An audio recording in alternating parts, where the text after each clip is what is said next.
తెలంగాణలో వర్షాలు కురుస్తున్నాయి. దీంతో రాష్ట్రానికి రెయిన్ అలర్ట్ జారీ చేసింది హైదరాబాద్ వాతావరణ కేంద్రం.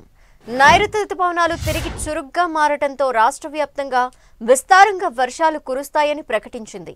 ఇక బంగాళాఖాతంలో ఏర్పడిన ఉపరితల ఆవర్తనం ప్రభావంతో తెలంగాణలో మరో 4 రోజుల పాటు భారీ వర్షాలు కురిసే అవకాశం ఉందని హైదరాబాద్ వాతావరణ కేంద్రం వెల్లడించింది.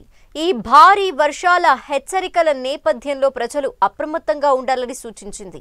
ఇవాళ నాగర్ కర్నూల్, వనపర్తి, నారాయణపేట, గద్వాల్, నిర్మల్, నిజామాబాద్, మహబూబ్ నగర్ జిల్లాల్లో అక్కడక్కడ భారీ వర్షాలు కురిసే అవకాశం ఉందన్నారు. ఈ మేరకు ఆయా జిల్లాలకు యెల్లో అలర్ట్ జారీ చేశారు. ఇదే విషయానికి సంబంధించిన డీటెయిల్స్ మా ప్రతినిధి రాముడు అందిస్తారు. రాముడు.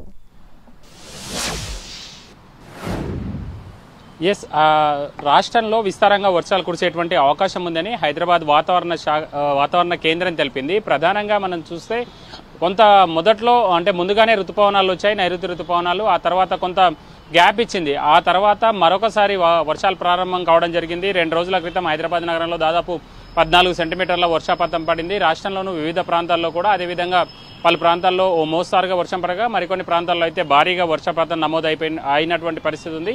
ఇప్పుడు మరొకసారి ఈ నైరుతి ఋతుపవనాలు చురుగ్గా కదులుతున్నటువంటి నేపథ్యం, అదేవిధంగా ఉపరితల ఆవర్తనం కారణంగా ఈ రెయిన్ అలర్ట్ అయితే జారీ చేయడం జరిగింది. అన్ని జిల్లాలకు యెల్లో అలర్ట్ను జారీ చేసింది.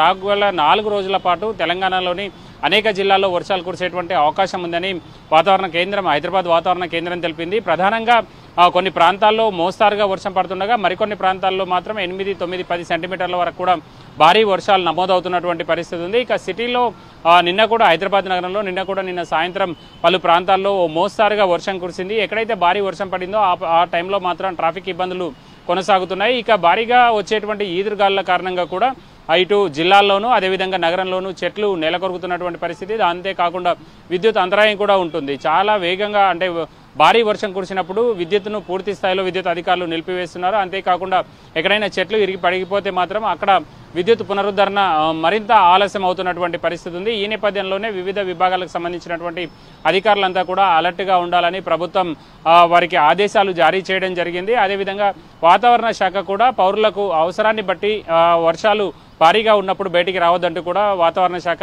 ఒక హెచ్చరికనైతే జారీ చేస్తుంది. ప్రధానంగా జీహెచ్ఎంసీ పరిధిలో ఉండేటువంటి మాన్సూన్ ఎమర్జెన్సీ బృందాలు ఇంకా అలర్ట్ లేదు కాబట్టి డిఆర్ఎఫ్ టీంలు ఏవైతే ఉన్నాయో వాటన్నింటినీ కూడా ఎక్కడైనా రెయిన్ ప్రాబ్లం వచ్చినప్పుడు వాటన్నింటినీ అక్కడికి డిప్లాయ్ చేసి వేగంగా సమస్య పరిష్కారం కోసం కృషి చేయాలని అధికారులు నిర్ణయించడం జరిగింది. మున్సిపల్ డిపార్ట్మెంట్కి సంబంధించినటువంటి అధికారులు అదేవిధంగా వర్షాలు కొంచెం రెగ్యులర్గా పడుతున్నటువంటి నేపథ్యంలో ఆయా ప్రాంతాల్లో మున్సిపల్ శాఖకు సంబంధించినటువంటి ఉన్నతాధికారులు ఆయా మున్సిపాలిటీలు అదేవిధంగా కార్పొరేషన్ల పరిధిలో అవసరమైనటువంటి చర్యలు తీసుకోవాలని కూడా వాళ్ళకు క్షేత్రస్థాయి అధికారులకు ఆదేశాలు జారీ చేయడం జరిగింది.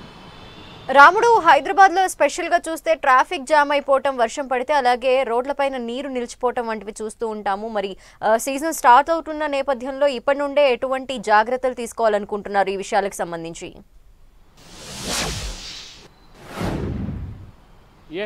సీజన్ స్టార్ట్ అయింది. అడపాదడపా వర్షాలు పడుతున్నాయి. మొన్న మనం శేర్లింగంపల్లి ప్రాంతంలో చూసాం. చాలా హెవీ రెయిన్ 2-3 గంటల వ్యవధిలో అర్ధరాత్రి దాటిన తర్వాత హెవీ రెయిన్ పడడం కారణంగా అనేక ప్రాంతాల్లో తీవ్ర ఇబ్బందులు పడ్డారు పబ్లిక్. కొన్ని ప్రాంతాల్లో రోడ్లపైన మొత్తం వరద నీరు నిలిచిపోయి రాకపోకలు ఆగిపోయినటువంటి పరిస్థితి ఉంది. శేర్లింగంపల్లి రైల్వే అండర్ బ్రిడ్జ్ పరిధిలో ప్రాంతంలో ఇదే విధమైనటువంటి సమస్య వచ్చింది. అనేక ప్రాంతాల్లో ఇళ్లలో కూడా నీరు వస్తుంది.